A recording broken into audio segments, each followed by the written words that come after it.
El eco de sus palabras todavía resuena en las paredes de esta sala.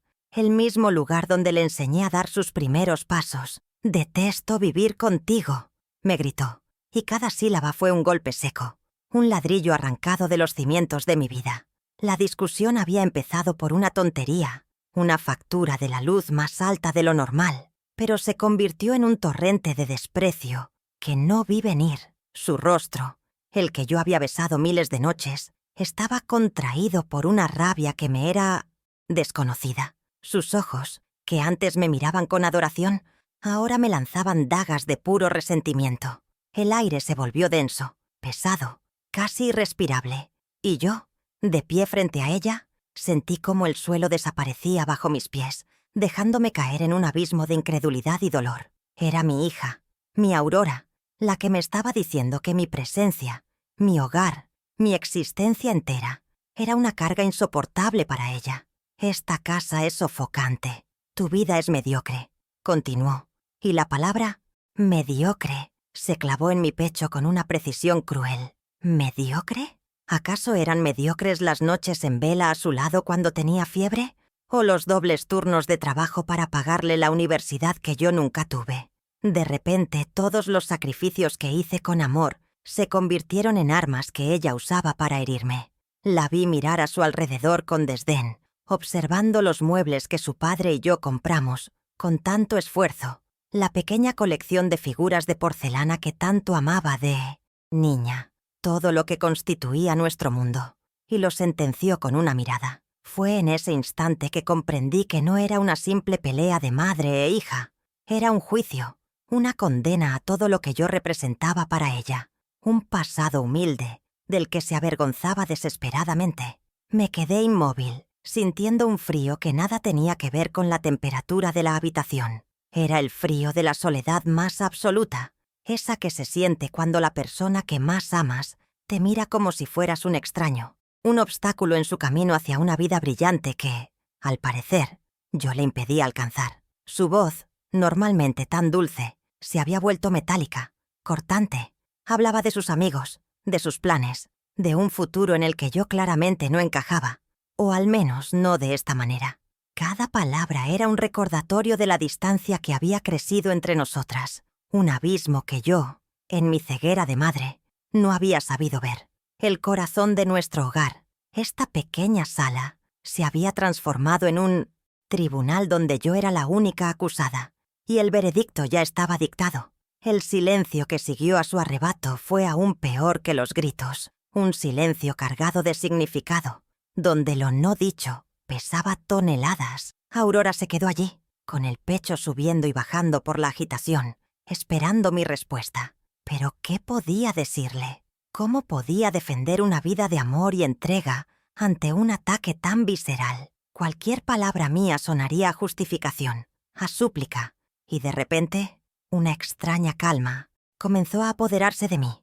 Mientras ella me miraba con esa mezcla de furia y superioridad, algo dentro de mí, una fuerza que creía perdida para siempre, comenzó a despertar. Era la dignidad silenciosa de quien lo ha dado todo y es tratado como si no hubiera dado nada.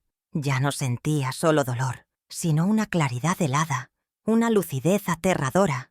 Ella no tenía idea de lo que acababa de desatar. Creía que sus palabras me habían destruido, y en parte lo habían hecho. La madre que existía hasta hace 5 minutos, la que perdonaba todo y justificaba cualquier desplante en nombre del amor, había recibido una herida mortal. Pero de sus cenizas estaba naciendo otra mujer, una que ella no conocía, una mujer que recordaba antiguas promesas y secretos guardados bajo llave.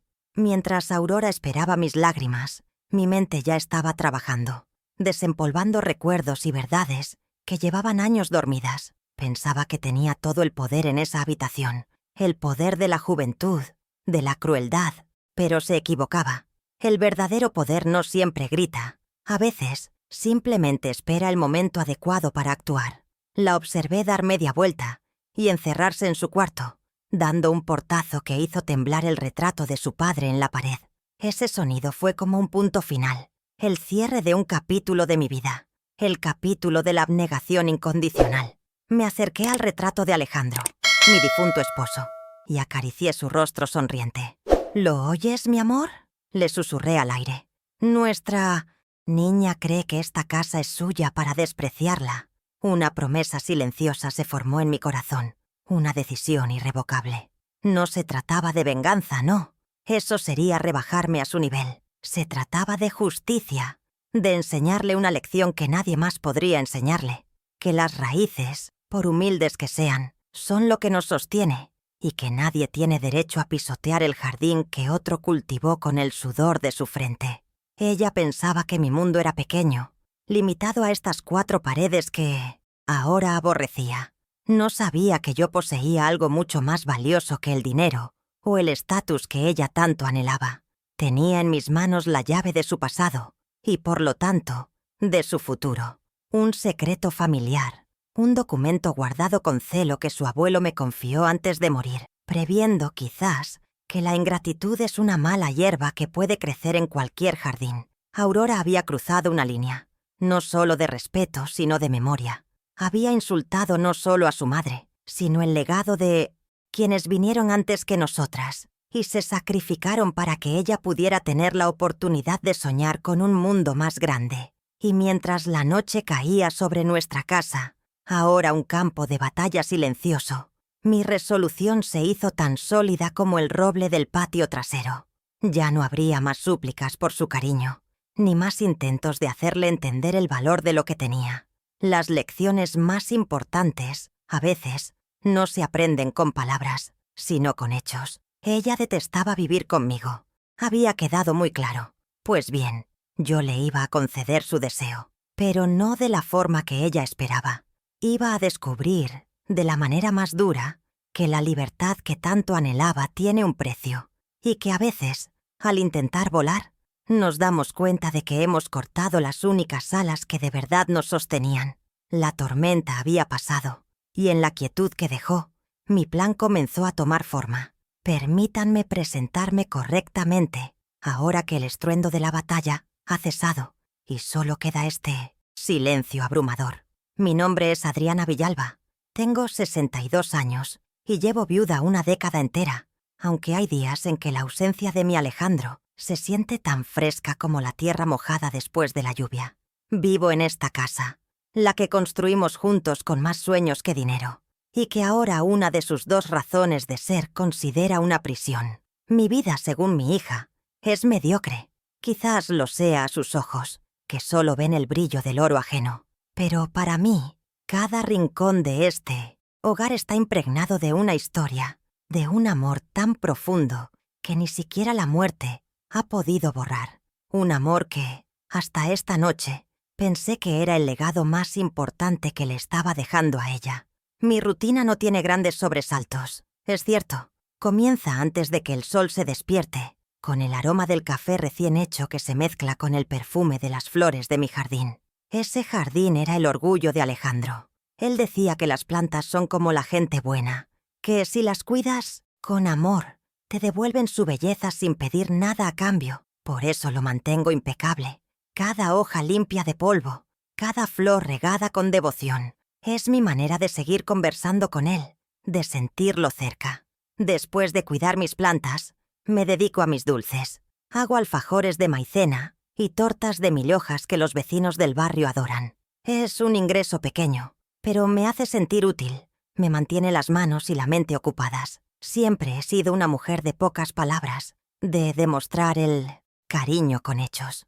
Creo que heredé eso de mi padre, un hombre de campo que me enseñó que la fuerza no está en la voz, sino en la constancia de nuestros actos. He sido el pilar silencioso de esta familia, absorbiendo los golpes, mediando en las discusiones, procurando que la paz reinara siempre bajo este techo. Quizás ese fue mi error, ser demasiado fuerte, demasiado callada. Quizás mi silencio le enseñó a Aurora que yo no tenía límites, que mi capacidad de perdonar era infinita, y que mi corazón, por más que lo golpearan, nunca se rompería. Se equivocó. No está roto, pero algo en él se ha endurecido esta noche, como la arcilla que se deja demasiado tiempo al sol. Por dentro, claro, no siempre me siento tan fuerte. La soledad es una compañera con la que he aprendido a convivir, pero no a amar. En las noches de tormenta, Cuando los relámpagos iluminan la sala, todavía me sobresalto y busco instintivamente la mano de Alejandro. Su sillón, junto a la ventana, sigue vacío, y ninguna manta puede abrigar el frío que deja una ausencia así. Creo que ese miedo a quedarme completamente sola me hizo aferrarme a Aurora con una fuerza desmedida. Quería ser su todo, su refugio, su apoyo incondicional. Y en el proceso, olvidé enseñarle que yo también era una persona, no solo una madre. Olvidé mostrarle mis propias heridas, mis propias necesidades, mi propio derecho a ser respetada. La verdad es que la vida me ha hecho resiliente. Perder a mis padres, luego al amor de mi vida, me enseñó a levantarme una y otra vez. Pero la resiliencia tiene un límite, y es la dignidad. Mi madre solía decir que uno puede perderlo todo en la vida, el dinero, las posesiones, hasta la salud, pero que nunca, bajo ninguna circunstancia, debemos permitir que nos arrebaten la dignidad. Y eso fue lo que sentí que Aurora intentó hacer esta noche. No solo herirme, sino despojarme de mi valor, reducir mis 62 años de vida a una sola palabra despectiva, mediocre. Y es esa palabra la que ha despertado en mí a la hija de mi madre, a la mujer que sabe que ya es hora de dejar de agachar la cabeza. No soy una mujer de planes rebuscados, mi vida siempre ha sido sencilla y directa, pero la claridad que siento ahora es afilada como un cuchillo. Veo con perfecta nitidez el camino que debo tomar. No es un camino de venganza, porque el veneno solo daña a quien lo lleva dentro. Es un camino de justicia pedagógica, si es que tal cosa existe. Aurora necesita entender el mundo real, no el que yo construí para ella, acolchado y a prueba de golpes. Necesita sentir el frío para valorar el abrigo. Necesita sentir el hambre para valorar el pan que siempre tuvo en su mesa. Y yo, aunque me duela en el alma, soy la única que puede quitarle el velo de los ojos, porque fui yo quien se lo puso con tanto esmero. Miro mis manos, surcadas de venas y con la piel curtida por años de trabajo. No son las manos suaves de una dama de sociedad, son las manos de una trabajadora. Manos que han limpiado suelos ajenos, que han amasado pan, que han plantado flores y que han acunado a un bebé hasta el amanecer. Son la prueba viviente de que mi vida no ha sido mediocre, ha sido una vida de servicio, de amor en acción. Y estas mismas manos que tanto le han dado son las que ahora van a empacar sus maletas, no con rabia, sino con una tristeza profunda y una determinación inquebrantable, porque el amor más grande, a veces, es el que sabe cuándo es el momento de soltar. La gente del barrio me conoce como la Dulce Adriana, siempre con una sonrisa, siempre dispuesta a ayudar. Nadie sospecharía la tormenta que se libra dentro de mí, ni la decisión férrea que he tomado. Esta es mi fuerza oculta, la capacidad de mantener la calma en el ojo del huracán, de planificar en silencio mientras el mundo cree que estoy derrotada. Aurora piensa que me ha dejado llorando en un rincón, y es mejor que lo siga creyendo. No sospechará nada cuando mañana por la mañana le sirva el desayuno como siempre, quizás con una sonrisa un poco más triste, pero serena. No sabrá que, mientras ella duerme, su madre está orquestando el primer día de su verdadera vida adulta. He vivido para ella, he respirado por ella, he soñado por ella, y esta noche me he dado cuenta de que, en esa entrega total, casi me olvido de vivir por mí. La humillación que me ha infligido ha sido un regalo terrible, un despertador brutal que me ha sacado de un largo letargo. Ya no soy solo la viuda de Alejandro, la madre de Aurora. Soy Adriana Villalba. Y Adriana Villalba ha recordado que antes de ser madre, fue mujer, y que a esa mujer le deben un respeto. Un respeto que, si no me lo quieren dar por las buenas, me aseguraré de que lo aprendan a través de las consecuencias de sus propios actos. El sol volverá a salir mañana, pero para Aurora y para mí, iluminará un mundo completamente diferente. Mi historia hasta ahora ha sido la de muchas madres, supongo. Una historia de amor silencioso y sacrificio constante. Pero lo que pasó esa noche lo cambió todo y me obligó a tomar una decisión que nunca imaginé. ¿Y tú? ¿Qué habrías hecho en mi lugar? cuando la persona a la que le diste la vida intenta arrebatártela con palabras. Cuéntamelo en los comentarios. Me gustaría saber que no estoy sola en esto. Aurora, ella es mi única hija. Tiene 24 años y hasta hace unas horas era el centro indiscutido de mi universo. No tengo más hijos, ni hermanos, ni padres a quienes acudir. Somos solo ella y yo contra el mundo. O al menos, así es como yo lo sentía. Cuando era niña, su risa era la música que llenaba cada rincón de esta casa. Era una niña solar, cariñosa, que se acurrucaba en mi regazo y me decía que yo era la mejor madre del mundo. Me pregunto en qué momento exacto se apagó esa luz, cuando su admiración se convirtió en vergüenza. Miro sus fotos de la infancia, las que están sobre el viejo piano, y me cuesta reconocer a la joven llena de amargura que me gritó esta noche en la niña de las trenzas y las rodillas raspadas. El cambio no fue de la noche a la mañana. Fue una erosión lenta, casi imperceptible al principio. Comenzó hace poco más de un año, cuando consiguió ese trabajo en una gran empresa de marketing en el centro de la ciudad. Al principio yo estaba inmensamente orgullosa. Mi hija, una profesional, codeándose con gente importante. Pero poco a poco empezó a traer a casa un lenguaje que no era el nuestro, unas costumbres que no nos pertenecían. Empezó a criticar la comida que yo preparaba con tanto amor, a quejarse de que el barrio era demasiado simple, a mirar con desdén los vestidos que yo misma le había cosido.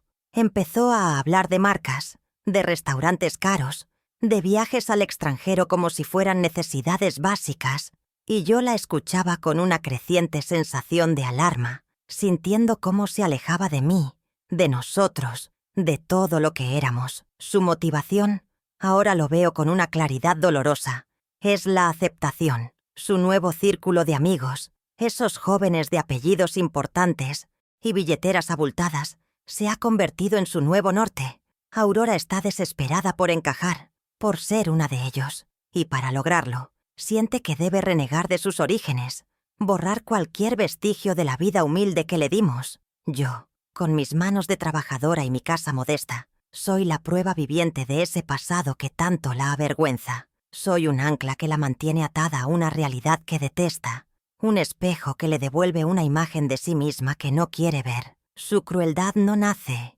del odio puro, sino de algo mucho más triste, la vergüenza de ser quien es y de venir de donde viene. A menudo habla de una de sus amigas, una tal Camila. Nunca la he visto, pero es como si viviera con nosotras. Camila dice, Camila fue. Los padres de Camila le regalaron un coche por su cumpleaños. Esta Camila es la personificación de todo lo que Aurora anhela. Viene de una familia adinerada, viaja por Europa en verano y viste ropa que cuesta más que mi pensión de un mes. Escucho a mi hija describir la vida de esa chica con una mezcla de envidia y adoración, y entiendo que no es a mí a quien odia, sino a la comparación. Odia que su madre venda dulces para llegar a fin de mes, mientras la madre de su amiga organiza eventos benéficos. Odia nuestra pequeña casa porque la de Camila, imagino, es una mansión en un barrio privado. Recuerdo un episodio, hace unos meses, que debió haberme alertado. Era el día de mi cumpleaños y algunos de sus nuevos amigos querían pasar a saludarla. Ella se puso terriblemente nerviosa y acabó inventando una excusa ridícula sobre una fuga de gas para que no vinieran. En su momento, me tragué mi decepción y no le di importancia. Pensé que solo era timidez. Ahora entiendo la verdad. Se avergonzaba de que vieran dónde vivía, de que me conocieran. Le daba pánico que su fachada de chica sofisticada se derrumbara al cruzar la puerta de nuestra casa. Ese día sentí una punzada de dolor, pero la justifiqué. El amor de una madre es experto en encontrar excusas para el comportamiento de un hijo, hasta que ya no quedan más excusas que encontrar. Lo que más me duele es ver cómo ha relegado el recuerdo de su padre. Alejandro era su héroe. Cuando él vivía, eran inseparables. Él le enseñó a andar en bicicleta, a leer las estrellas, y le contaba historias de piratas antes de dormir. Tras su muerte, Aurora se aferró a sus fotos, a su ropa, a cualquier cosa que la hiciera sentirlo cerca. Pero ahora, en su afán por construir una nueva identidad, parece haberlo metido en el mismo baúl de los trastos viejos donde me ha metido a mí. Ya no habla de él. Y si yo lo menciono, cambia de tema rápidamente. Es como si su padre, un hombre honesto y trabajador que dio la vida por ella, también formara parte de esa vida mediocre que tanto desprecia. Mi soledad se ha vuelto más palpable desde que ella empezó a cambiar. Mis padres fallecieron hace muchos años, y Alejandro era hijo único, así que mis lazos de sangre terminan en Aurora. Ella lo es todo. Mis amigas del barrio son un consuelo, pero no es lo mismo. La familia es ese hilo invisible que nos sostiene, y yo siento que mi hilo está a punto de romperse. Por eso he aguantado tanto, por eso he perdonado sus desplantes, sus malas contestaciones, sus ausencias cada vez más prolongadas. Tenía terror de perderla, de quedarme en un silencio definitivo. Pero el silencio de una casa vacía es preferible al silencio helado que se instala entre dos personas que duermen bajo el mismo techo, pero viven en 1809 mundos diferentes. Así que aquí estamos, ella, dormida en su cuarto, soñando quizás con una vida de lujos que cree merecer, y yo, en la cocina, con una taza de té de tilo entre las manos, entendiendo por fin a mi antagonista. No es un monstruo, es una joven perdida, insegura y cegada por las luces de un mundo que no es real. Su crueldad es el arma de los débiles, y precisamente porque entiendo su debilidad, sé que mi decisión, aunque dura, es un acto de amor, el último acto de amor de la madre, que ella cree haber perdido. Voy a obligarla a encontrarse a sí misma, lejos de las sombras de sus amigas adineradas y lejos del refugio seguro que siempre le he proporcionado y que ahora desprecia con toda su alma. Cuando Alejandro se fue, el mundo se partió en dos, el antes y el después. El antes era un mundo de risas, de planes compartidos, de la seguridad que me daba su mano sosteniendo la mía. El después fue un silencio abrumador y la carga de una promesa que le hice sobre su tumba. Mientras la lluvia se mezclaba con mis lágrimas, le juré que nuestra hija, nuestra pequeña Aurora, no notaría su ausencia en lo material, que yo me convertiría en padre y madre, en proveedora y protectora, y que sus sueños nunca se verían truncados por nuestra pérdida. Esa promesa se convirtió en mi evangelio, en la única ley que rigió mis días y mis noches durante la última década. No me di cuenta de que, al cumplirla tan ciegamente, estaba creando un monstruo de egoísmo envuelto en el cuerpo de mi hija. Lo primero que se fue el coche, un modelo viejo, pero que Alejandro cuidaba como si fuera de oro. Era nuestra libertad, nuestros paseos de domingo, nuestras pequeñas escapadas de la ciudad. Lo vendí sin dudarlo para asegurar el pago de la hipoteca y las cuotas de su colegio privado. Recuerdo el día que el comprador se lo llevó. Aurora lloró. No entendía por qué su padre no volvería y por qué su coche también tenía que irse. Yo la abracé, le sequé las lágrimas y le mentí. Le dije que compraríamos uno mejor algún día, sabiendo que ese día nunca llegaría. Ese fue el primer sacrificio de una lista interminable, la primera pieza de mi propia vida que entregué en el altar de su futuro. Una pieza que, para ella, hoy no tiene ningún valor. Mi vida se transformó en una sucesión de jornadas interminables. Por la mañana, antes de que saliera el sol, me iba a limpiar las oficinas de un banco en el centro. El olor a desinfectante y a papel viejo se me impregnaba en la ropa y en el pelo. Volvía a casa corriendo para prepararle el almuerzo a Aurora, y por la tarde me iba a mi segundo trabajo como ayudante de cocina en un restaurante. Llegaba a casa pasadas las 10 de la noche, oliendo a fritura y con un cansancio tan profundo que a veces me quedaba dormida en la silla de la cocina. Mis manos, que antes eran suaves, se llenaron de callos y pequeñas cicatrices de quemaduras. Pero no me importaba, porque cada herida, cada músculo adolorido, era una prueba de mi amor. Un ladrillo más en el castillo que estaba construyendo para mi princesa. Las grandes renuncias son evidentes, pero son los pequeños sacrificios diarios los que realmente tejen la tela de una vida de abnegación. Fueron los zapatos que remendé una y otra vez, hasta que el zapatero me dijo que ya no tenían arreglo. Fue la ropa de segunda mano que me compraba, para que ella pudiera estrenar vestidos en cada fiesta. Fueron las innumerables veces que cené pan con mate, para que ella tuviera su porción de carne o pollo. Fue el dentista que pospuse durante años, aguantando el dolor con analgésicos, para poder pagarle sus clases de inglés. Pequeñas muertes cotidianas, invisibles a los ojos de una niña que creció dando por sentado que en la nevera siempre habría comida y que sus deseos, por caprichosos que fueran, siempre serían cumplidos. La educación de Aurora fue mi obsesión. Yo apenas terminé la secundaria y siempre soñé con que mi hija fuera a la universidad, que tuviera las herramientas para ser una mujer independiente y exitosa. Por eso la inscribí en el mejor colegio privado que pude permitirme, aunque eso significara vivir al límite cada mes. Recuerdo las reuniones de padres, donde yo me sentía tan fuera de lugar con mi ropa sencilla, entre todas esas madres elegantes y perfumadas. Pero aguantaba sus miradas de condescendencia, inflaba el pecho de orgullo cuando la maestra elogiaba las notas de Aurora y me aferraba a la idea de que todo ese esfuerzo, toda esa humillación, silenciosa, valdría la pena. Creía que le estaba dando alas, no un sentimiento de superioridad sobre su propia madre. El esfuerzo titánico llegó con la universidad. Ella quería estudiar marketing en una de las instituciones más caras del país. Cuando vi el coste de la matrícula sentí un vértigo que casi me desmaya. Pero su ilusión era tan grande que no tuve corazón para decirle que no podíamos pagarlo. Así que sumé un tercer trabajo: limpiar casas los sábados, mi único día de supuesto descanso. Durante 5 años no supe lo que era dormir más de 5 horas. No supe lo que era sentarme a leer un libro o a ver una película. Mi vida era un ciclo ininterrumpido de trabajo, sueño y más trabajo. Y lo hice con gusto, porque cada vez que ella me contaba sus logros, sus buenas notas, sentía que mi sacrificio estaba floreciendo. Mientras yo renunciaba a todo, la lista de necesidades de mi hija crecía sin parar. Ya no bastaba con pagar la matrícula. Necesitaba el último modelo de teléfono para sus trabajos en grupo, ropa de marca para no sentirse menos que sus compañeros, dinero para las salidas de fin de semana, para los viajes de estudio.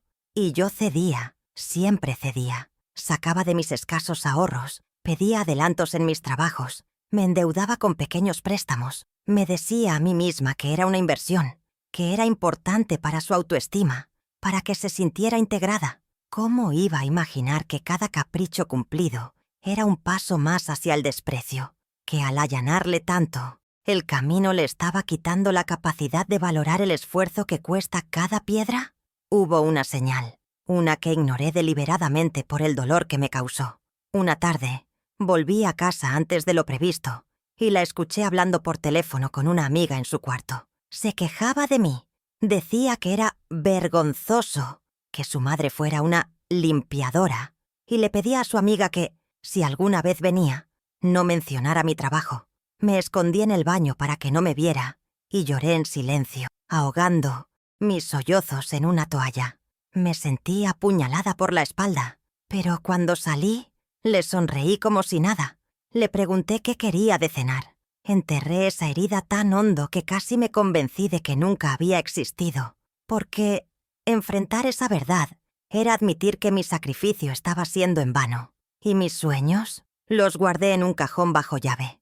Yo también soñaba, ¿saben? Soñaba con conocer el mar, sentir la arena bajo mis pies y oler la sal en el aire. Soñaba con tener una pequeña pastelería, un lugar coqueto con un mostrador lleno de mis dulces, en lugar de venderlos de puerta en puerta. Eran sueños pequeños, humildes, pero eran míos. Y los pospuse todos. Cuando Aurora se gradúe, me decía. Cuando Aurora consiga un buen trabajo.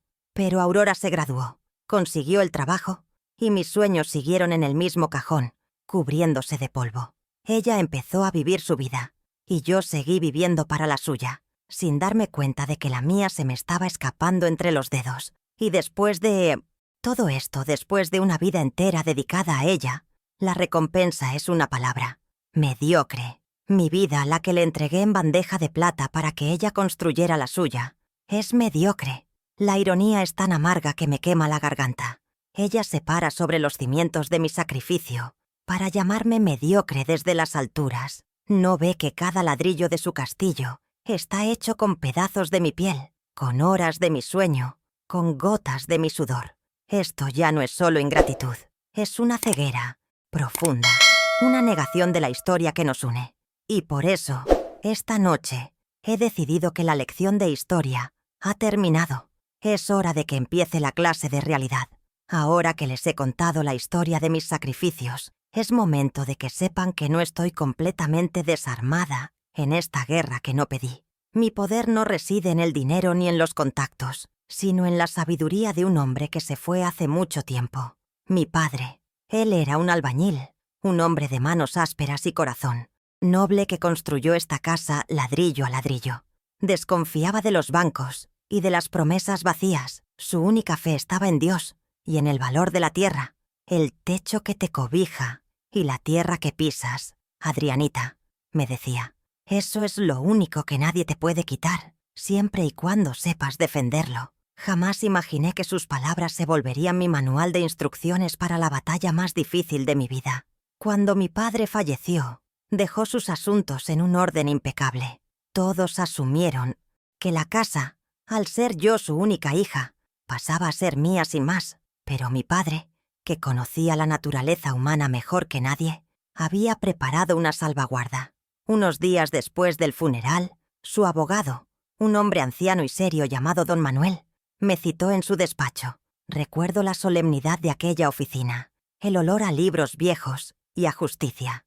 Me entregó un sobre grueso, sellado con lacre, y me dijo que las instrucciones de mi padre eran claras. Debía leerlo en soledad y guardarlo en un lugar seguro, esperando no tener que usarlo jamás. Durante años, ese sobre ha permanecido oculto, como un guardián silencioso de la voluntad de mi padre. Dentro de ese sobre se encontraba una copia del testamento y una cláusula que don Manuel se había encargado de redactar con una precisión legal implacable. La cláusula especificaba que, si bien yo era la heredera universal y usufructuaria vitalicia de la propiedad, existía una condición moral para cualquier futuro heredero directo, es decir, para Aurora. El derecho a heredar esta casa estaba intrínsecamente ligado al deber de respeto, compañía y cuidado hacia mí, en mi vejez. En caso de abandono, desprecio manifiesto o maltrato, el testamento me otorgaba la potestad absoluta y exclusiva sobre la propiedad, incluyendo el derecho a venderla y disponer del dinero a mi antojo, desheredando de facto a quien hubiera incumplido esa cláusula moral. Guardo ese documento en una pequeña caja de madera de cedro, junto a mis tesoros más preciados, el reloj de pulsera de mi padre, que dejó de funcionar el día de su muerte, una foto amarillenta de mis padres el día de su boda, y una carta escrita con su letra temblorosa de hombre mayor. Esa caja es mi ancla al pasado, un recordatorio de mis raíces. Nunca pensé que tendría que abrirla para blandir uno de sus contenidos como un arma. Siempre la vi como un cofre de recuerdos, no como un arsenal. Pero las palabras de Aurora han profanado ese santuario. Han convertido un legado de amor y previsión en una herramienta necesaria para impartir una lección sobre el verdadero significado de la palabra hogar. La carta de mi padre es lo que más atesoro. En ella me explicaba sus razones, con la sencillez y la profundidad que lo caracterizaban. Escribió que había visto demasiadas familias destrozadas por la codicia tras la muerte de los patriarcas. «Espero que nunca necesites esto, hija», decía un párrafo que sé de memoria. «Rezo para que tu niña te dé el amor y el respeto que mereces hasta tu último día. Pero si alguna vez te sientes como una extraña en tu propia casa, si tus sacrificios son pagados con ingratitud, quiero que tengas con qué defender tu dignidad. Una madre lo da todo sin esperar nada, pero tiene derecho a no ser humillada bajo el techo que la cobija. Esa carta es su permiso, su bendición para lo que estoy a punto de hacer». Nunca le conté a Aurora sobre esta cláusula. ¿Cómo podría? No quería que nuestra relación estuviera manchada por la sombra de una condición, que su cariño fuera motivado por el interés o el miedo. Quería que su amor fuera puro, libre, incondicional, como el que yo le di. Guardé el secreto con la esperanza de que muriera conmigo, de que se convirtiera en una anécdota de la preocupación de un abuelo, que nunca sería necesaria. Pero esta noche, mi hija ha dinamitado el puente de la confianza y el amor incondicional. Ha activado, sin saberlo, el mecanismo que su propio abuelo diseñó para proteger a su hija de la herida más profunda, la del desprecio de los propios hijos. El sobre sellado con lacre será abierto antes del amanecer. Los días que siguieron a nuestra gran discusión no trajeron la calma, sino una guerra fría, mucho más cruel que los gritos. A la mañana siguiente me levanté a mi hora de siempre. Preparé el café y tostadas con mermelada casera, su favorita. Lo hice como un gesto de paz, una tregua silenciosa. Aurora salió de su cuarto, vestida impecablemente para su importante trabajo, y pasó por la cocina sin mirarme. Abrió la nevera, cogió un yogur bebible y se lo tomó de un trago, de pie. No me dio los buenos días. No tocó la comida que yo había preparado. Me trató con la indiferencia con que se trata a un mueble, a un objeto que forma parte del paisaje pero que no tiene vida. Esa frialdad deliberada, esa forma de anularme, me dolió casi más que su insulto. Comprendí que no se arrepentía de nada. Unos días después, mientras yo cosía en la sala, la escuché hablar por teléfono en el patio, creyendo que no la oía. Hablaba con su amiga Camila. Su tono era ligero, burlón. Mi madre está con sus dramas de siempre. Ya sabes cómo es, súper intensa, dijo, y soltó una risita. Luego, la oí describir nuestra casa, su hogar, como una pensión de quinta, de la que estaba deseando escapar. Cada palabra era un alfilerazo en mi corazón. No era solo la falta de respeto, era la traición, el espacio sagrado de nuestro hogar, profanado en una conversación trivial. Delante de mí guardaba las formas, con su silencio gélido, pero a mis espaldas me convertía en una caricatura, en la villana de la historia, que le contaba a su nuevo y brillante mundo. La humillación no se limitó a las paredes de nuestra casa. Un sábado por la mañana nos encontramos a doña Elvira, mi vecina de toda la vida, en el mercado del barrio. Elvira, con su cariño de siempre, le preguntó a Aurora por qué ya no pasaba a visitarla. Aurora le dedicó una sonrisa que no le llegó a los ojos y le contestó con una suficiencia que me heló la sangre. «Ay, Elvira, es que ando con tanto trabajo, reuniones, proyectos. Mi vida es un poco más complicada ahora». Lo dijo de tal manera que hizo que la vida de Elvira, mi vida, la vida de todo el barrio, pareciera insignificante. Un pasatiempo de gente sin ambiciones. Vi la confusión en el rostro de mi vieja amiga y sentí una vergüenza ajena que me quemó por dentro. Mi hija estaba aprendiendo a menospreciar en público. El dinero se convirtió en su nueva arma de control. Empezó a dejar las facturas de los servicios, que siempre había pagado yo sin falta, sobre la mesa del comedor con pequeñas notas pasivo-agresivas. «Para que no se te pase, mamá». «Oh, esto vence mañana». Era una forma sutil de invertir los roles, de posicionarse a ella como la adulta responsable y a mí como la anciana descuidada y dependiente. Era absurdo. Con mi pequeño negocio de dulces y mi pensión, siempre he sido meticulosa con los pagos. Era una táctica para desestabilizarme, para hacerme sentir que, después de toda una vida gestionando la economía de la casa, de repente ya no era capaz de hacerlo. Quería hacerme sentir inútil en mi propio terreno. Intenté razonar con ella una noche, con el corazón en la mano. Me senté en su cama, como cuando era pequeña y tenía pesadillas. «Aurora, hija, ¿qué te pasa? Si no eres feliz aquí, podemos hablarlo», le dije con toda la ternura que pude reunir. Ella ni siquiera levantó la vista de su teléfono. «No empieces con el victimismo, mamá. No soporto que intentes hacerme sentir culpable», respondió, con una frialdad que cortaba el aire. Esa palabra, victimismo, fue un golpe bajo. Había convertido mi genuina preocupación en una acusación de manipulación. Me estaba aplicando la ley del hielo y, al mismo tiempo, me acusaba de ser la agresora. Me levanté de su cama sintiéndome completamente desorientada, como si hablara un idioma que ella ya no entendía. El colmo del descaro llegó con la ropa sucia. Empezó a pasar cada vez más noches fuera, supuestamente en casa de amigas porque necesitaba su espacio, pero el fin de semana aparecía con una enorme bolsa de ropa sucia, llena de sus prendas caras de marca. La dejaba junto al lavarropas sin decir una palabra, dando por sentado que su madre, la limpiadora, se encargaría de ello. No era un pedido de ayuda, era una orden silenciosa, una demostración de que yo seguía siendo útil para las tareas serviles, y yo, por una mezcla de vieja costumbre y debilidad, lavaba y planchaba sus blusas de seda y sus pantalones de lino, sintiendo con cada prenda cómo mi dignidad se iba arrugando un poco más. La oportunidad de tender un puente se presentó cuando me invitó, de manera sorpresiva, a un cóctel de fin de año de su empresa. Por un momento, una tonta esperanza floreció en mí. Pensé que era su forma de reconciliarse. Me puse mi mejor vestido, me arreglé el pelo y fui llena de ilusión. El lugar era lujoso, lleno de gente joven y ruidosa. Aurora me presentó a un par de colegas de pasada, con una frase que nunca olvidaré. «Les presento a mi mamá, que es muy de su casa». La frase, aparentemente inofensiva, era un código. Significaba, no es como nosotros, es simple, no esperen mucho de ella. Me sentí como un objeto exótico que había llevado para mostrar, no como su madre.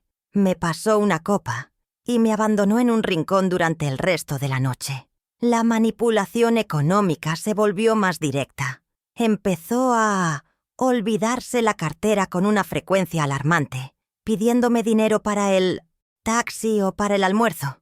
Yo sabía que ganaba un buen sueldo, mucho más de lo que yo ganaba en mis mejores tiempos.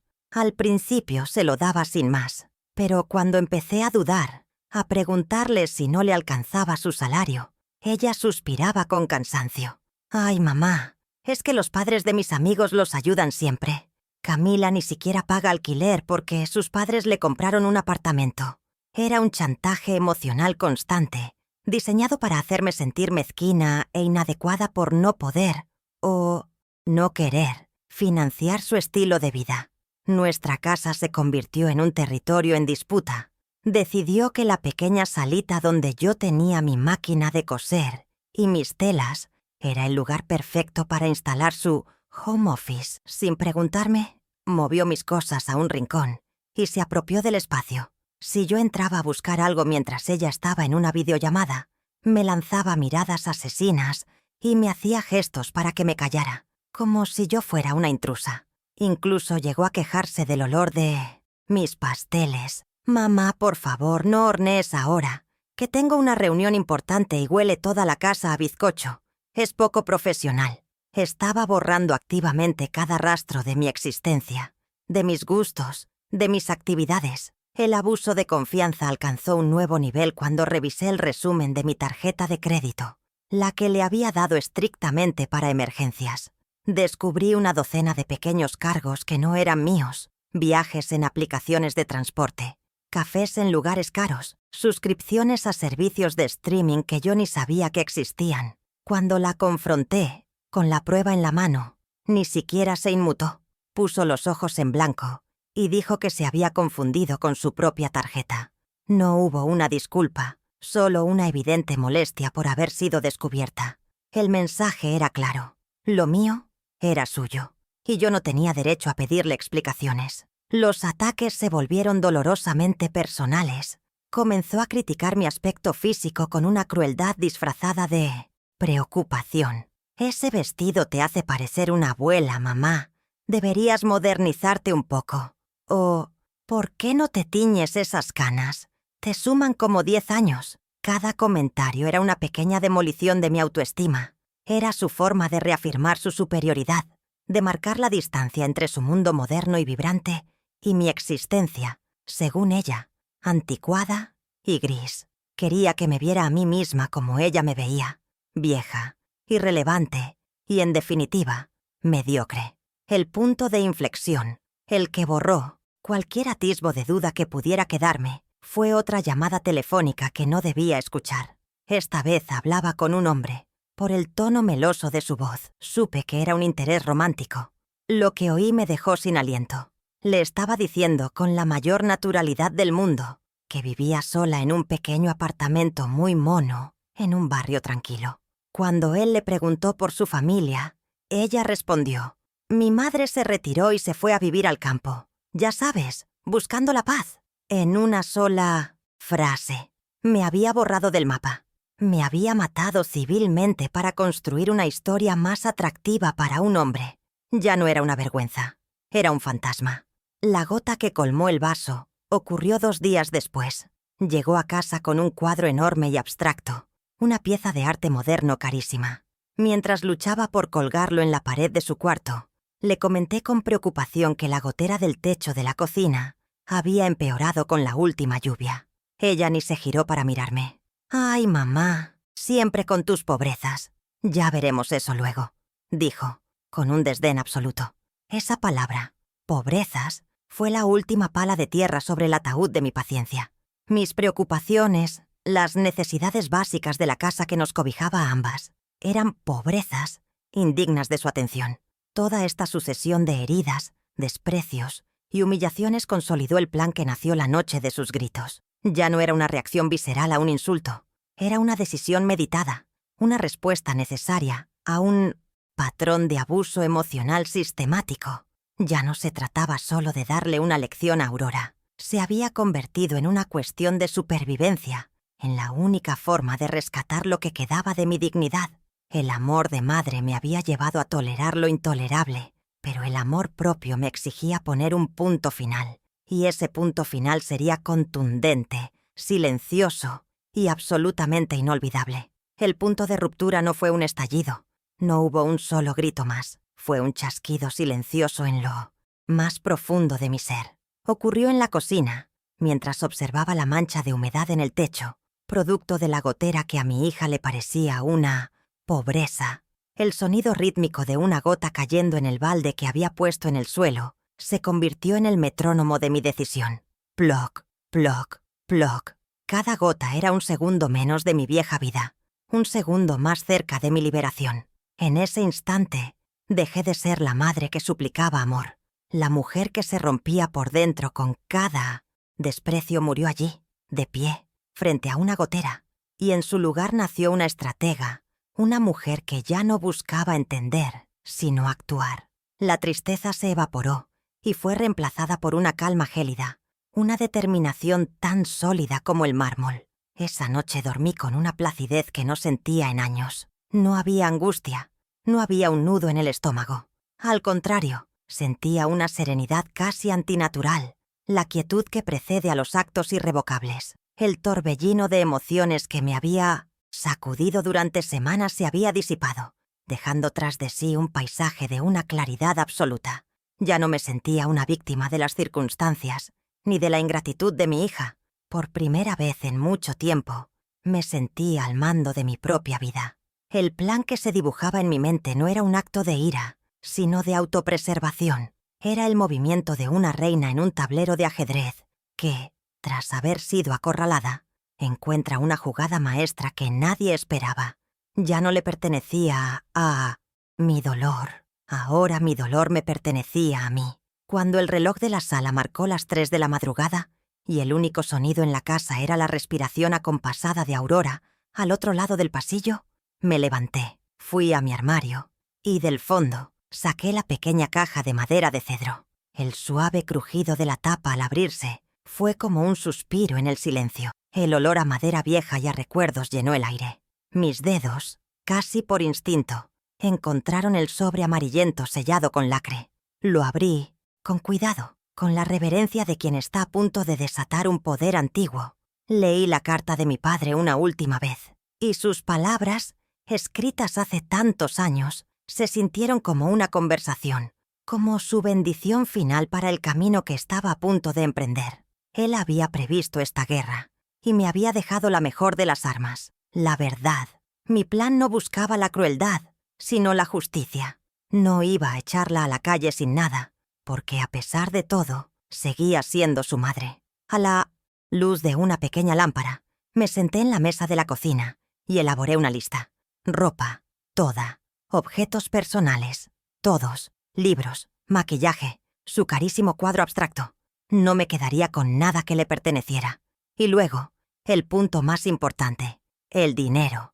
Calculé fríamente lo que necesitaría para el alquiler de un pequeño apartamento durante un mes, más un extra para comida y transporte. Sería un último acto de cuidado maternal, el empujón final antes de soltarle la mano para siempre. Leor daría un salvavidas, sí, pero uno que solo duraría lo suficiente para que aprendiera a nadar por sí misma o se hundiera por el peso de su propio orgullo. Al día siguiente, mientras ella estaba en su trabajo, siendo brillante y exitosa en su mundo de apariencias, yo comencé la ejecución de mi plan.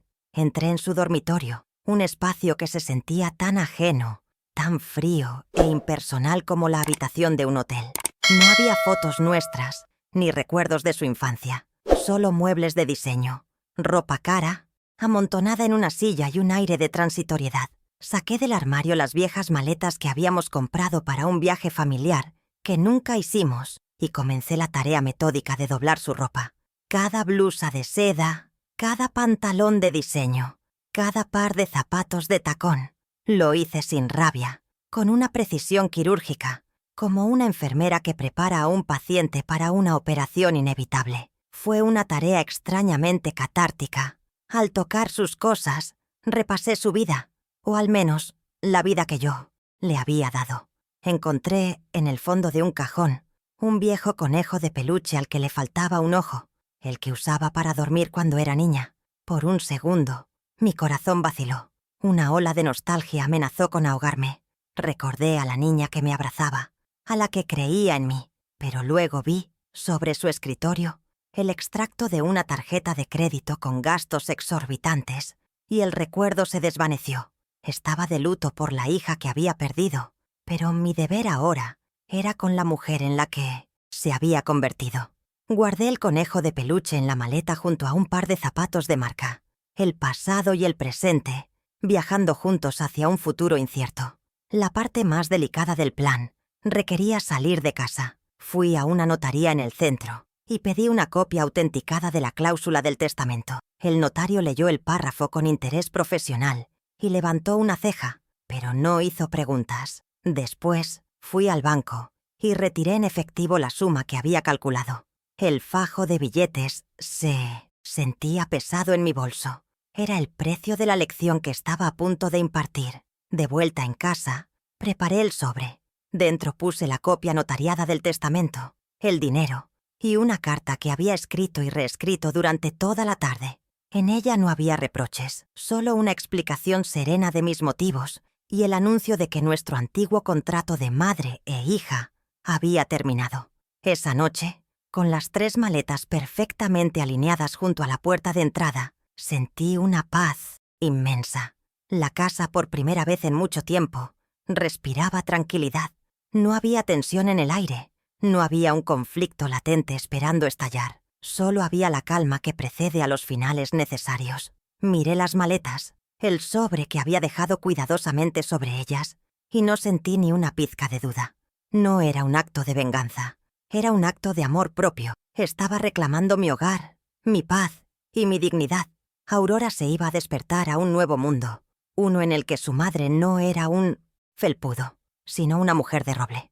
Y yo me iba a despertar a una casa silenciosa, sí, pero por fin, enteramente mía. El silencio que dejó la partida de Aurora fue, al principio, ensordecedor. La puerta se cerró tras ella, y sus maletas, y un vacío inmenso pareció engullir la casa. Durante la primera hora, me quedé sentada en la cocina, simplemente escuchando ese silencio, esperando que el dolor o el arrepentimiento me invadieran. Pero no lo hicieron. En su lugar sentí una extraña levedad, como si un peso que llevaba años sobre mis hombros se hubiera desvanecido. Mi primera victoria no fue grande ni dramática. Fue un acto pequeño y simbólico de reconquista. Me levanté, caminé directamente a la salita que ella había convertido en su oficina improvisada y empecé a desmantelar su campamento. El primer paso para recuperar mi vida era, literalmente, recuperar mi espacio. Con una energía que me sorprendió a mí misma, moví su escritorio minimalista y su silla ergonómica a un rincón para donarlos más tarde. Luego fui a buscar mi vieja máquina de coser, mi compañera de tantas madrugadas, que ella había desterrado como a un trasto viejo. Acaricié la madera pulida por el uso. Sentí el tacto familiar del pedal bajo mi pie. Era como reencontrarme con una parte de mí que había estado dormida. Coloqué mis cajas de hilos de colores, mis patrones de costura y mis telas sobre la mesa que antes ocupaba su computadora portátil. Cada objeto que volvía a su lugar era como una nota en una sinfonía de autoafirmación. Estaba puntada a puntada, remendando mi propio ser. Después, abrí de par en par las ventanas de toda la casa. Dejé que la brisa de la mañana entrara, trayendo consigo el aroma de los jazmines de mi jardín y el sonido de los pájaros. Quería que el aire fresco se llevara el último vestigio de su presencia, esa atmósfera estéril y cargada de una tensión silenciosa que se había vuelto la norma. Encendí la radio de la cocina, la vieja radio de Alejandro, y sintonicé la emisora de boleros y baladas antiguas. La voz de Julio Jaramillo llenó la casa, una música que Aurora siempre había calificado de cursi y deprimente. Pero para mí era la banda sonora de mis años más felices, y al escucharla de nuevo a todo volumen, sentí que estaba resucitando. El siguiente acto de mi pequeña revolución fue en la cocina. Decidí hornear un pastel, no para vender, sino para mí. Un pastel de limón y amapolas, mi favorito. La receta que ella siempre detestó porque el aroma, cítrico, según decía, era demasiado invasivo. Mientras batía los huevos y el azúcar, sentí una alegría infantil. El aroma intenso y dulce que pronto inundó cada rincón de la casa era el perfume de mi libertad. Era una declaración de principio. Esta era mi casa. Y en mi casa olía a limón, sonaban boleros y se cosían sueños. Comí una porción tibia, sentada en mi salita de costura recién recuperada, y fue el bocado más delicioso que había probado en años. Esta primera victoria, la de reclamar mi entorno, fue fundamental. No se trataba de un acto en contra de ella, sino a favor de mí. Me demostró que mi felicidad no dependía de su aprobación, que mi mundo no se había acabado con su partida. Al contrario, un nuevo mundo, uno que se parecía mucho más a mí, estaba empezando a florecer. Esa mañana, rodeada de mis cosas, mi música y mis aromas, me sentí poderosa, completa. Me di cuenta de que al vaciar la casa de su presencia tóxica, había creado el espacio necesario para volver a llenarla conmigo misma. La paz que sentí fue la confirmación de que había tomado la decisión correcta. Era el primer ladrillo en la reconstrucción de mi nueva vida. Recuperar mi espacio fue el primer paso, y me hizo entender que a veces las batallas más grandes se ganan con pequeños gestos de amor propio. Esta historia aún no ha terminado, y el camino que emprendí ese día tuvo muchas más curvas. Si quieres saber cómo continuó este viaje y qué lecciones nos esperaban a ambas, suscríbete y acompáñame. Me encantaría que siguieras siendo testigo de cómo una madre recuperó mucho más que solo su casa. La segunda mini revelación llegó de la mano de un problema real: la gotera del techo. La mancha en la cocina, esa que Aurora había llamado una de mis pobrezas, seguía allí, recordándome que ahora debía enfrentar sola los problemas prácticos. Por un momento sentí el viejo pinchazo del pánico. Esas cosas siempre las solucionaba Alejandro. Pero la nueva Adriana, la que horneaba pasteles de limón por pura alegría, se negó a flaquear. Tomé la guía telefónica, un objeto casi prehistórico en la era de mi hija, y busqué la sección de arreglos a domicilio. Decidí confiar en la recomendación de mi vecina Elvira, quien me había hablado de un hombre de confianza. Al día siguiente, un señor llamado Roberto se presentó en mi puerta. Era un hombre de mi edad, de mirada serena y manos fuertes, curtidas por el trabajo. Mientras inspeccionaba el techo, su trato fue de un respeto que yo casi había olvidado que existía. No me habló con condescendencia.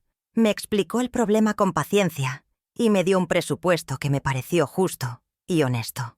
Mientras trabajaba, conversamos. Le ofrecí un café y un trozo del pastel de limón, que aceptó con una sonrisa. Resultó que también era viudo y que amaba la jardinería. Reconoció al instante el tipo de rosas que crecían junto a la valla, las favoritas de Alejandro, y hablamos de fertilizantes y de plagas como dos viejos amigos. Roberto no solo arregló la gotera de manera impecable, sino que, antes de irse, tuvo un gesto que me conmovió profundamente. Se dio cuenta de que la bisagra de la puerta de la cocina chirriaba y, sin que yo se lo pidiera, sacó una pequeña aceitera de su caja de herramientas y la arregló. Luego, ajustó el picaporte de la puerta de entrada, que llevaba meses suelto. Fueron actos de amabilidad pura y desinteresada. Pequeños detalles que me demostraron que todavía existía gente buena en el mundo. Gente que no necesitaba una razón oculta para ser decente. Me cobró exactamente lo que había presupuestado, sin añadir ni un céntimo por los arreglos extra.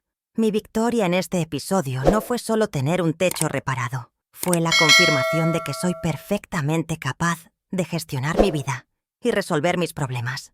Ya no necesito un hombre que me proteja, ni una hija que me menosprecie. Soy autosuficiente, pero, además, fue el redescubrimiento de la conexión humana. La conversación con Roberto, tan sencilla y genuina, fue como un bálsamo para mi alma herida.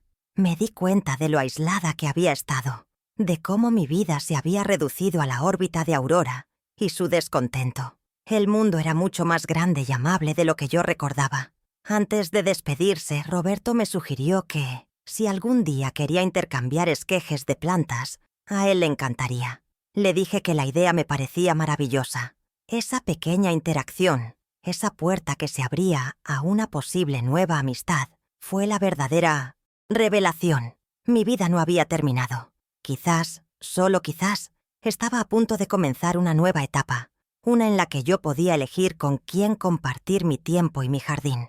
Por primera vez en muchísimo tiempo, me sentí genuinamente esperanzada sobre el futuro. Mi mundo, que se había encogido hasta caber en el dolor de una relación rota, comenzaba a expandirse de nuevo, lleno de posibilidades inesperadas. El enfrentamiento final no fue algo que yo planeara. Ocurrió una mañana de domingo, casi un mes después de su partida. El sol era tibio, y yo estaba en mi jardín delantero, podando mis rosales, sintiéndome más en paz que nunca. Varios de mis vecinos estaban también afuera, disfrutando del día. Don Ricardo lavando su coche, los niños de los Martínez jugando en la acera, y mi buena amiga Elvira regando sus macetas en el porche de al lado. Era una escena de perfecta normalidad suburbana, la calma que precede a la tormenta. No sabía que ese tranquilo escenario estaba a punto de convertirse en el teatro de la lección final para mi hija, con toda la gente del barrio como espectadores de primera fila. Un taxi amarillo se detuvo bruscamente frente a mi casa. La puerta trasera se abrió, y de él bajó Aurora. Mi corazón dio un vuelco, no de alegría, sino de pura sorpresa. Se veía diferente. Estaba más delgada, con unas ojeras que ni su maquillaje caro podía disimular. Su ropa de diseñador, normalmente impecable, se veía arrugada, como si hubiera dormido con ella. No era la imagen de la joven ejecutiva triunfante que se había marchado, sino la de una soldada derrotada volviendo del frente. Traía consigo solo una pequeña maleta de fin de semana, y por su forma de mirar la casa, supe que venía con la intención de quedarse, asumiendo que su destierro temporal había terminado. Se acercó a la pequeña verja de mi jardín con un aire de cansancio y fastidio, como si me estuviera haciendo un favor. No hubo un saludo, ni una petición de disculpas. Sus primeras palabras fueron las de alguien que da por terminada una rabieta ajena. «Mamá, ya basta de este jueguito, ¿quieres? Estoy cansada. Quiero entrar a casa». Ni siquiera esperó mi respuesta. Dio por sentada mi capitulación y caminó con determinación hacia la puerta principal, intentando apartarme suavemente de su camino, como si yo fuera un simple obstáculo, una maceta mal ubicada. En su mente, el orden natural de las cosas, donde ella mandaba y yo obedecía, estaba a punto de ser restaurado. Pero se encontró con un muro que no esperaba. No me moví ni un centímetro. Me planté frente a la puerta, erguida, y la miré directamente a los ojos. «Esta ya no es tu casa, Aurora», le dije. Mi voz no fue un susurro, pero tampoco un grito. Fue una declaración de hechos, pronunciada con una calma y una firmeza que la descolocaron por completo. Elvira, mi vecina, que hasta ese momento solo observaba con curiosidad, dejó su regadera en el suelo. El murmullo de la calle pareció disminuir. La tensión se hizo palpable, espesa como la miel. La obra había comenzado y el público, sin saberlo, ya estaba cautivado por el primer acto. La incredulidad se dibujó en su rostro, seguida rápidamente por la ira. Soltó una risa corta, despectiva. «¿Qué dices? No seas ridícula, mamá. ¿Qué es todo este teatro delante de los vecinos?», siseó, bajando la voz pero cargándola de veneno. Al ver que yo no reaccionaba, su tono empezó a subir. «Tengo todo el derecho de entrar a mi propia casa. No puedes dejarme en la fuia. ¡Calle! Fue su error fatal. Al gritar esa frase, al reclamar públicamente un derecho que creía tener, me entregó la oportunidad perfecta para desenmascararla. Había puesto la primera piedra de su propia humillación pública, y yo solo tenía que construir el resto del muro. Ahí es donde te equivocas, respondí, con la misma serenidad. No tienes ningún derecho legal sobre esta propiedad. Dejándola boquiabierta en el porche, me di la vuelta, entré en la casa y volví a salir un instante después, con el sobre grande y blanco que había preparado hacía semanas. Se lo extendí. Quizás esto te refresque la memoria. Es una copia del testamento de tu abuelo. Te sugiero que leas con atención la cláusula número 7. Ella me arrebató el sobre, con las manos temblando de una furia impotente. El silencio de los vecinos era ahora absoluto. Todos los ojos estaban fijos en ese pedazo de papel, el misterioso protagonista de nuestra tragedia familiar. Observé cómo sus ojos devoraban el texto legal. Vi el preciso instante en que la soberbia de su rostro se desmoronó. Su ceño fruncido pasó de la rabia a la confusión, y de la confusión al más puro y desnudo horror. El color desapareció de sus mejillas, dejándole una palidez de cera. Sus labios se entreabrieron, pero ningún sonido salió de ello. En ese documento no solo estaba leyendo sobre cláusulas y condiciones legales, estaba leyendo la crónica de su propia ingratitud, el certificado oficial de sus errores. Se dio cuenta de que el suelo que pisaba no le pertenecía, que el techo que despreciaba nunca había sido suyo para reclamar. El poder, todo el poder, siempre lo había tenido yo. Nuestros vecinos no podían leer el documento, pero sí podían leer su rostro. Vieron a la joven arrogante y segura de sí misma derrumbarse como un castillo de naipes. Vieron su cuerpo encogerse, su postura de desafío convertirse en una de absoluta derrota. Doña Elvira, interpretando la escena con la sabiduría que dan los años, dio un paso instintivo hacia mí, en un gesto de protección y solidaridad. En ese momento, Aurora no solo estaba legalmente despojada de la casa, estaba socialmente condenada por el tribunal de la opinión vecinal. Estaba completamente sola, expuesta en su miseria bajo el sol brillante de la mañana. Aproveché el silencio para dar mi estocada final, con palabras claras para que no quedara ninguna duda. Esta casa, dije con la voz resonando en la quietud de la calle, la que llamaste sofocante y mediocre, fue el legado de tu abuelo. Un legado con una condición muy simple. El respeto, un valor del que te olvidaste. El sobre que te di la noche que te fuiste contenía dinero suficiente para un mes. Espero que lo hayas administrado mejor que tu gratitud. Ahora te pido por favor que te retires de mi propiedad. La palabra propiedad fue la llave que cerró la puerta para siempre. Selló su estatus de extraña, de forastera. Aurora se quedó paralizada, sin aliento. El papel se deslizó de sus dedos y cayó suavemente sobre la hierba, como una hoja muerta. Me miró una última vez, y en sus ojos ya no vi rabia, solo un abismo de comprensión y de pérdida. Luego, su mirada vagó por los rostros de los vecinos, que la observaban con una mezcla de pena y reprobación. Esa fue la estocada final. La humillación pública fue demasiado para ella. Sin decir una palabra más, dio media vuelta, caminó con pasos torpes de vuelta al taxi que la esperaba, se subió y desapareció por la calle. El telón había caído, y en el silencio que quedó. Yo respiré, por primera vez, el aire puro de un hogar en paz. Cuando el taxi de Aurora desapareció al final de la calle, un aplauso tímido rompió el silencio. Provenía de mi vecina Elvira, quien me miraba con lágrimas en los ojos y una sonrisa de orgullo.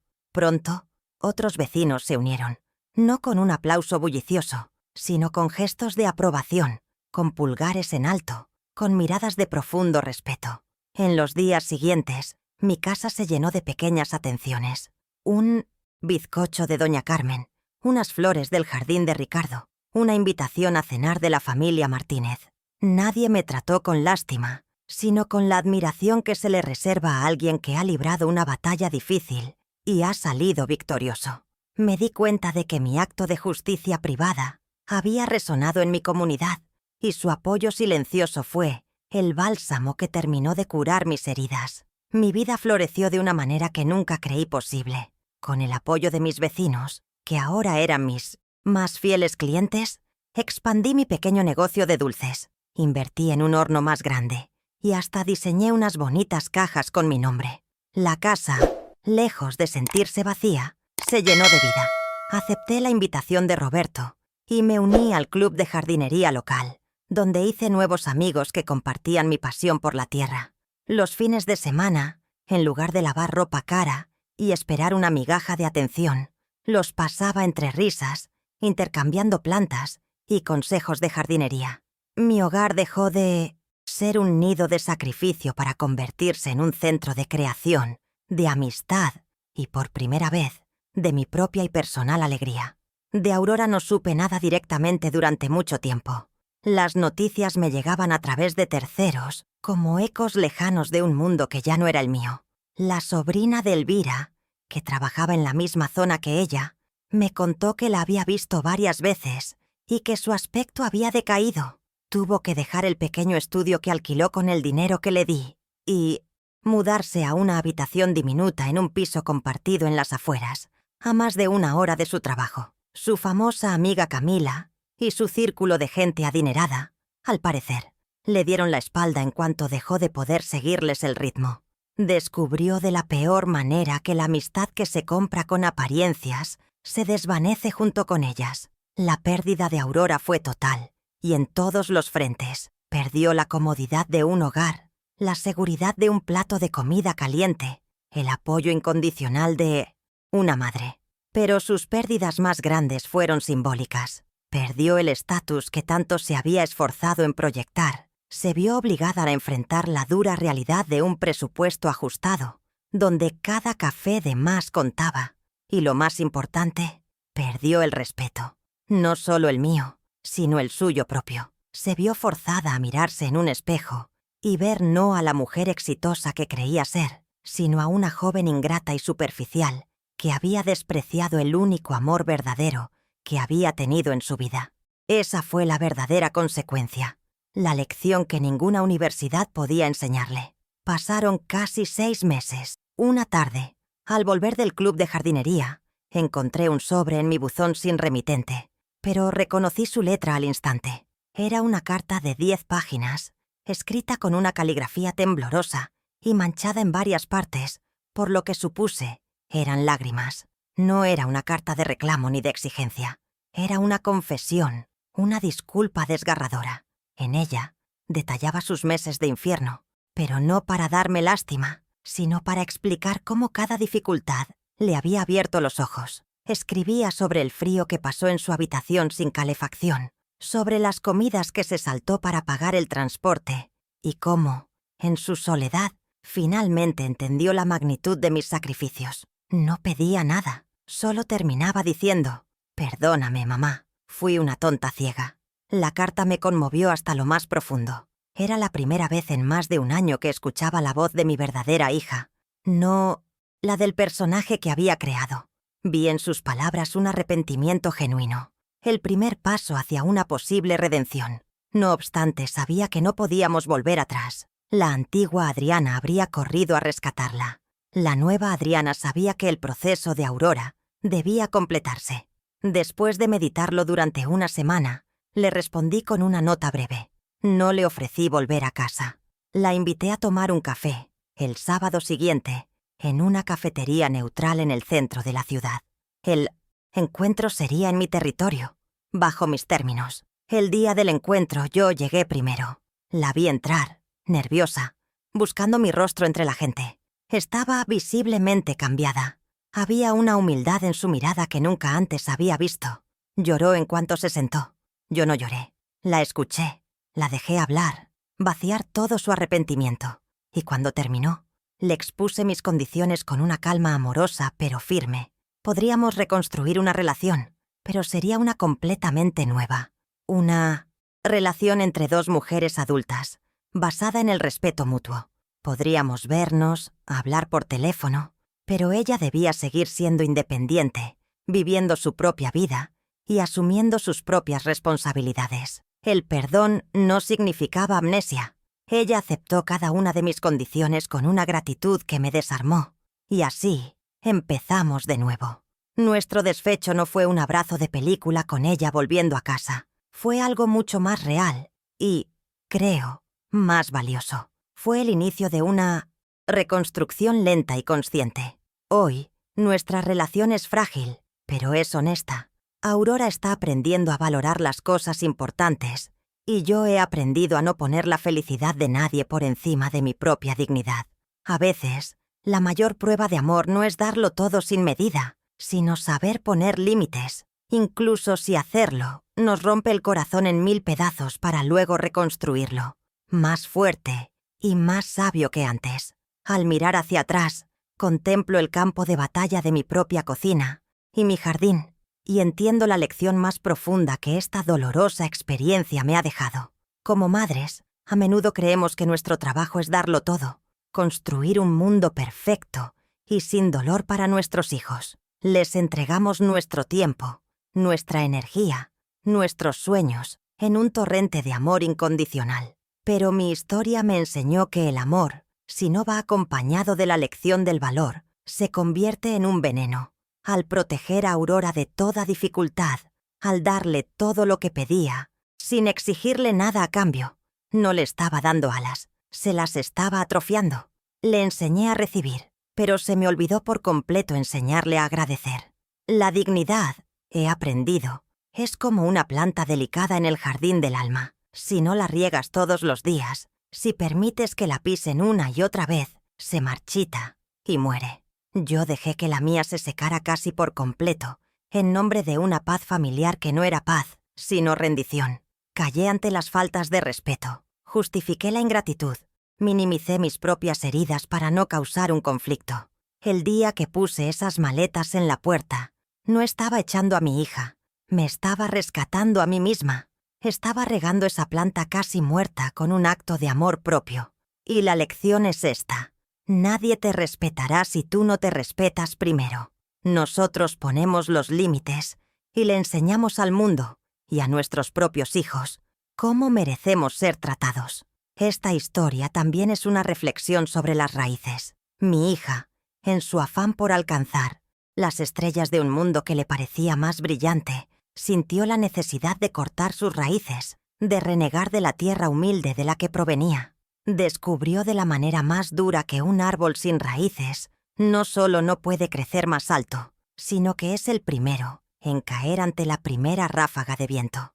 La verdadera madurez no consiste en huir de nuestros orígenes, sino en abrazarlos, en comprender que la fuerza que tenemos para enfrentar el futuro proviene precisamente de los sacrificios de nuestro pasado. Honrar a quienes nos dieron la vida no es una carga, es el cimiento sobre el que se construye una vida con propósito y solidez. En el fondo, el mensaje que me gustaría que se llevaran de mi experiencia es simple pero fundamental. La gratitud es el pegamento que mantiene unidas a las familias y a las almas. No es una deuda que se paga, sino un reconocimiento que se siente y se expresa. No se trata de devolver favor por favor, sino de entender y valorar el amor que motivó el sacrificio.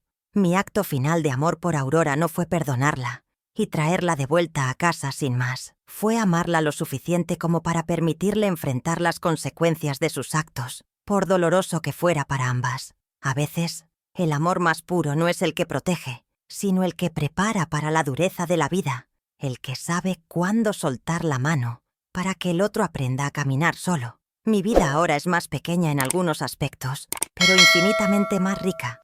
He aprendido que la paz interior no es negociable y que la dignidad es el único patrimonio que nadie nos puede arrebatar. A todas las madres, padres, hijos e hijas que escuchan esto, nunca es demasiado tarde para reclamar el respeto que merecen, para podar las ramas secas de una relación tóxica y cultivar una vida de autenticidad. El amor verdadero no humilla, no desprecia, no da por sentado. El amor verdadero honra. Gracias por acompañarme en este viaje tan personal. Si mi historia te ha tocado de alguna manera, compártela, para que este mensaje de dignidad y gratitud llegue a más corazones que quizás lo necesiten.